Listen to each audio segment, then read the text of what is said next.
Teacher आपके अगर समूह का विवाह हो रहा है तो उसमें दुल्हन को ब्यूटी पार्लर लेकर के जा रहे हैं। अलीगढ़ में तो हद मचा दी, एक टीचर को आपने कुत्ता गिनवाने के लिए लगा दिया। ये आपकी सरकार है। हमारा जो गुरु होता है, गुरु ब्रह्मा, गुरु विष्णु, और आपने गुरु को कहां ला करके पटक दिया। अध्यक्ष जी, मेरा प्रश्न जो था शिक्षा विभाग के पिछले किए हुए कृत्यों से जुड़ा हुआ था, क्योंकि अभी कुछ दिन पहले ये देखा गया कि विभाग के द्वारा कई सारे प्राइमरी स्कूलों को बंद किया गया मर्जर के नाम पर, और जब उसका कारण पूछा गया तो ये बताया गया कि उन स्कूलों में जो है बच्चों की संख्या कम है। तो मेरा प्रश्न जो था मंत्री जी से ये था कि सरकार ने विगत 9 वर्षों में बच्चों की संख्या बढ़ाने के लिए क्या कोई योजना बनाई थी, और अगर कोई कार्य किया था जिससे कि प्राइमरी स्कूलों में बच्चे बढ़ सके तो उस योजना की वजह से क्या लाभ हुआ और कितने बच्चे बढ़े। अध्यक्ष जी, उत्तर जो है वो बड़ा ही निराशापूर्ण है, और उत्तर ये रहा कि कोई बच्चे नहीं बढ़े हैं। और योजना का क्योंकि मंत्री जी ने जिक्र नहीं किया, इसका मतलब कि सरकार ने कोई योजना बनाई ही नहीं कि सरकारी स्कूलों में जहां गरीब के बच्चे पढ़ते हैं, जहां पीडीए के बच्चे पढ़ते हैं, वहां उनको अच्छी शिक्षा दी जा सके। किसी भी स्कूल में अगर आप बच्चों को की संख्या को बढ़ाना चाहते हो तो वहां सर्वप्रथम सबसे जरूरी है वहां के पर्याप्त शिक्षक, वहां पे शिक्षकों की संख्या जो है वो पर्याप्त होनी चाहिए।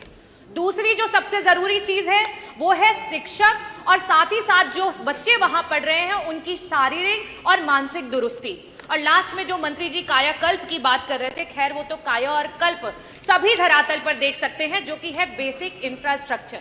खैर एक बात को, बेसिक इंफ्रास्ट्रक्चर को कॉम्प्रोमाइज भी कर सकते हैं, लेकिन जिन स्कूलों में टीचर्स ही नहीं है, जिन स्कूलों के टीचर्स प्रताड़ित हो रहे हैं, वहां पे हम कैसे चाहेंगे और कैसे पा पाएंगे कि हमारे बच्चे बढ़ रहे हैं।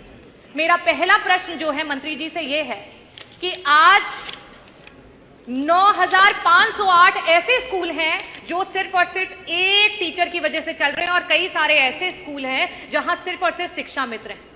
ऐसी स्थिति में क्या सरकार शिक्षक भर्ती को और देरी ना करते हुए, क्योंकि 2 लाख से भी ज्यादा टीचर्स की आज सरकार की कमी है, उसको पूरा करने के लिए जल्द से जल्द शिक्षक भर्ती लाएगी, और लाएगी तो कब? और साथ ही साथ जो हमारे शिक्षा मित्र उतना ही काम कर रहे हैं और उनके पास जो है टेट क्वालिफाइड है, उनका समायोजन करने या उनका मानदेय जो है उसको बढ़ाने के लिए सरकार कब विचार करेगी। मेरा दूसरा प्रश्न मंत्री जी से यह है, क्योंकि मैंने मानसिक और शारीरिक दोनों की दुरुस्तता की बात की। जो टीचर्स आज आपके बीएलओ बने पड़े हैं, जो टीचर आपके सर्वे कर रहे हैं, जो टीचर गणना कर रहे हैं, जो टीचर आपके मिड डे मील करवा रहे हैं, जो टीचर आपके अगर समूह का विवाह हो रहा है तो उसमें दुल्हन को ब्यूटी पार्लर लेकर के जा रहे हैं, और अलीगढ़ में तो हद मचा दी, एक टीचर को आपने कुत्ता गिनवाने के लिए लगा दिया। ये आपकी सरकार है। ये हम कहते हैं कि हमारा जो गुरु होता है, गुरु ब्रह्मा, गुरु विष्णु, और आपने गुरु को कहां ला करके पटक दिया। ये आपकी सरकार है। मैं ये पूछना चाहती हूं, क्या ऐसी मानसिक उत्पीड़ना के साथ आप ये कर पाएंगे कि हमारे प्राइमरी स्कूल के जो हैं बच्चे बढ़ पाए? मेरा प्रश्न आपसे ये है कि अंतर जनपदीय आज 10-10 साल से टीचर्स बैठे हुए हैं, उनके ट्रांसफर्स नहीं हो पा रहे हैं। ऐसी स्थिति में क्या सरकार, जो हमारे टीचर्स हैं 1,86,000 ऐसे टीचर्स हैं जो कि टेट के बिना ही उनको नौकरियां मिली, आज उनके ऊपर टेट की मार आ गई है। क्या सरकार उस टेट से उनको मुक्ति दिलाएगी? क्या सरकार अंतर जो आपके जनपदीय ट्रांसफर्स है उनकी बात करेगी? और जिस तरीके के व्यवहार को सरकार टीचर्स के साथ कर रही है, क्या उस पर रोक लगाएगी? और साथ ही साथ 35 टीचर और शिक्षा मित्र जो हैं वो मौत की घाट उतर गए।